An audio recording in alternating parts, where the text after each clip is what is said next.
Welcome to day 21 of our one-year Bible reading plan. Today we'll read Exodus chapters 17 through 20. Before you begin, remember that it helps to establish a daily reading time.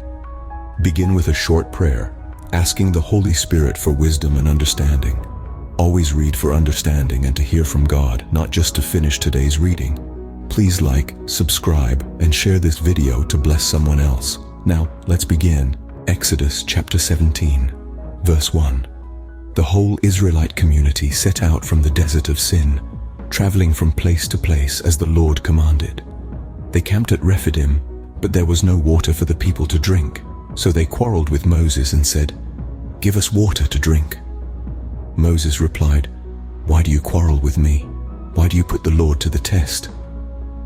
But the people were thirsty for water there, and they grumbled against Moses. They said, "Why did you bring us up out of Egypt to make us and our children and livestock die of thirst?"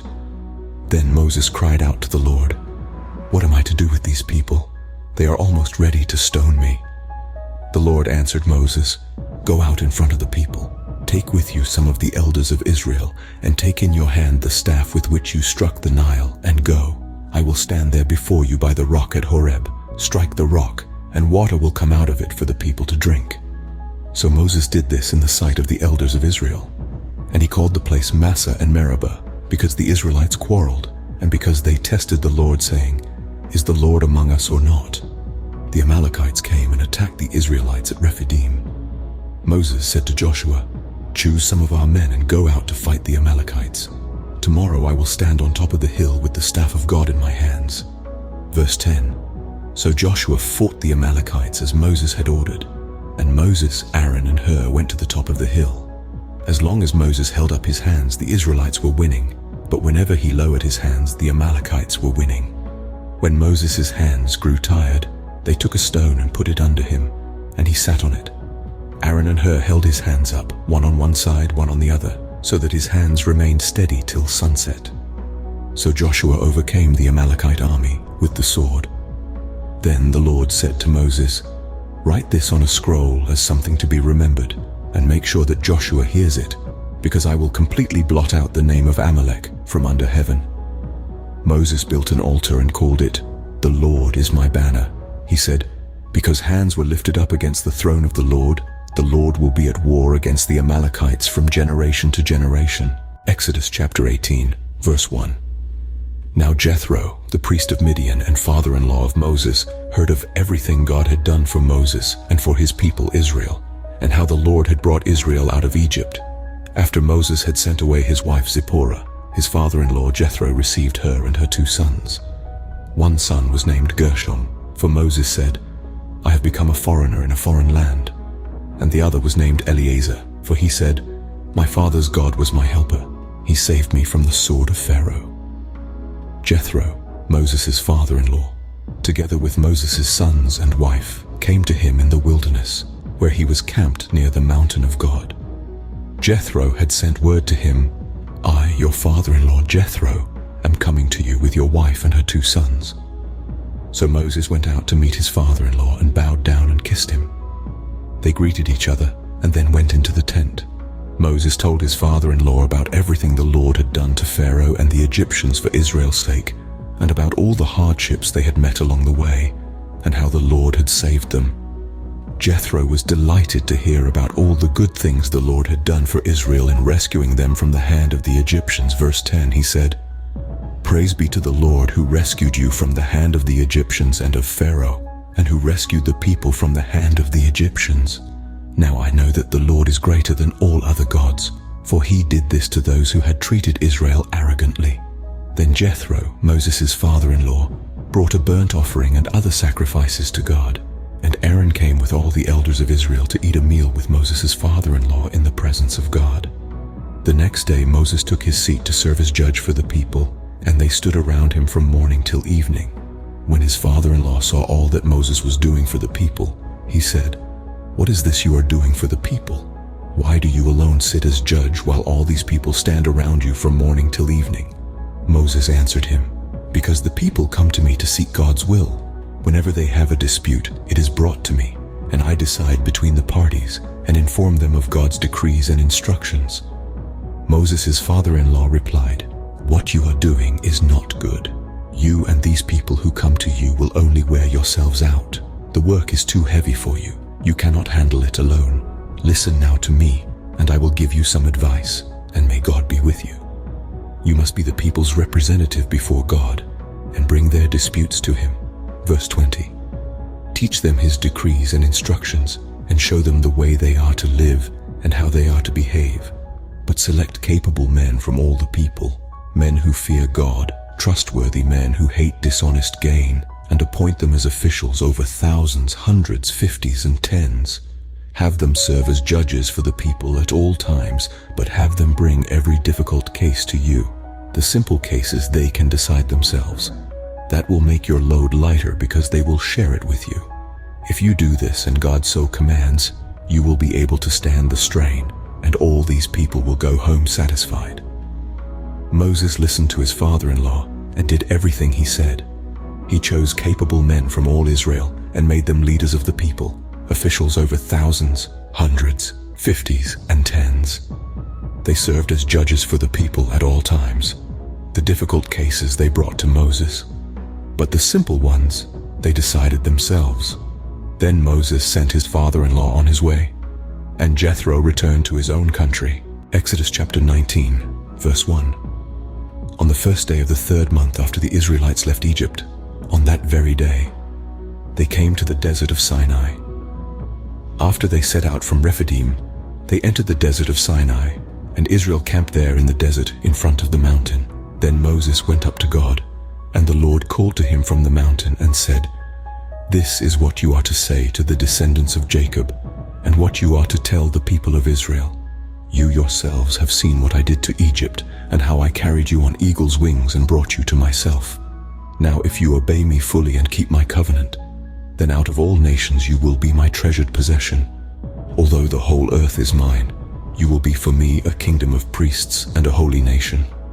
These are the words you are to speak to the Israelites." So Moses went back and summoned the elders of the people, and set before them all the words the Lord had commanded him to speak. The people all responded together, "We will do everything the Lord has said." So Moses brought their answer back to the Lord. The Lord said to Moses, "I am going to come to you in a dense cloud, so that the people will hear me speaking with you, and will always put their trust in you." Then Moses told the Lord what the people had said. Verse 10.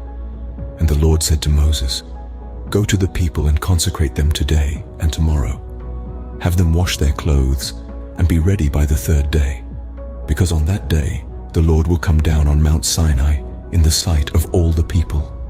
Put limits for the people around the mountain, and tell them, 'Be careful that you do not approach the mountain or touch the foot of it. Whoever touches the mountain is to be put to death. They are to be stoned or shot with arrows. Not a hand is to be laid on them. No person or animal shall be permitted to live. Only when the ram's horn sounds a long blast may they approach the mountain.'" After Moses had gone down the mountain to the people, he consecrated them, and they washed their clothes. Then he said to the people, "Prepare yourselves for the 3rd day. Abstain from sexual relations." On the morning of the 3rd day, there was thunder and lightning, with a thick cloud over the mountain, and a very loud trumpet blast. Everyone in the camp trembled. Then Moses led the people out of the camp to meet with God, and they stood at the foot of the mountain. Mount Sinai was covered with smoke because the Lord descended on it in fire. The smoke billowed up from it like smoke from a furnace, and the whole mountain trembled violently. As the sound of the trumpet grew louder and louder, Moses spoke, and the voice of God answered him. Verse 20. The Lord descended to the top of Mount Sinai and called Moses to the top of the mountain. So Moses went up. The Lord said to him, "Go down and warn the people so they do not force their way through to see the Lord, and many of them perish. Even the priests who approach the Lord must consecrate themselves, or the Lord will break out against them." Moses said to the Lord, "The people cannot come up Mount Sinai because you yourself warned us. Put limits around the mountain and set it apart as holy." The Lord replied, "Go down and bring Aaron up with you. But the priests and the people must not force their way through to come up to the Lord, or he will break out against them." So Moses went down to the people and told them, Exodus chapter 20, verse 1. And God spoke all these words. I am the Lord your God, who brought you out of Egypt, out of the land of slavery. You shall have no other gods before me. You shall not make for yourself an image in the form of anything in heaven above or on the earth beneath or in the waters below. You shall not bow down to them or worship them. For I, the Lord your God, am a jealous God, punishing the children for the sin of the parents to the third and fourth generation of those who hate me, but showing love to 1,000 generations of those who love me and keep my commandments. You shall not misuse the name of the Lord your God, for the Lord will not hold anyone guiltless who misuses his name. Remember the Sabbath day by keeping it holy. 6 days you shall labor and do all your work. Verse 10. But the seventh day is a Sabbath to the Lord your God.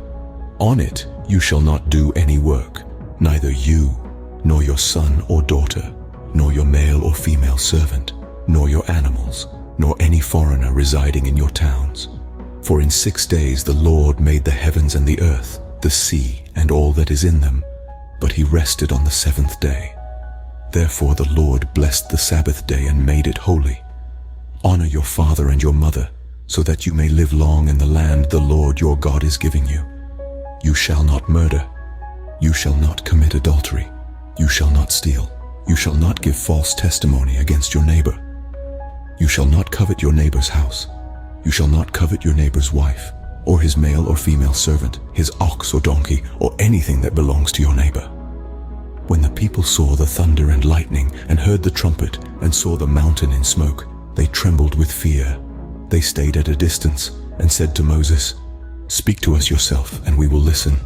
But do not have God speak to us, or we will die. Verse 20. Moses said to the people, Do not be afraid. God has come to test you so that the fear of God will be with you to keep you from sinning. The people remained at a distance, while Moses approached the thick darkness where God was. Then the Lord said to Moses, Tell the Israelites this, You have seen for yourselves that I have spoken to you from heaven. Do not make any gods to be alongside me. Do not make for yourselves gods of silver or gods of gold. Make an altar of earth for me, and sacrifice on it your burnt offerings and fellowship offerings, your sheep and goats, and your cattle. Wherever I cause my name to be honored, I will come to you and bless you. If you make an altar of stones for me, do not build it with dressed stones, for you will defile it if you use a tool on it. And do not go up to my altar on steps, or your private parts may be exposed. This concludes Exodus chapters 17 through 20 for day 21. We hope you are enjoying these daily videos. Remember, you can access all videos through the playlist link in the description below. Thank you for taking the time to like, share, and subscribe to this channel. We'll see you in the next video for our day 22 reading.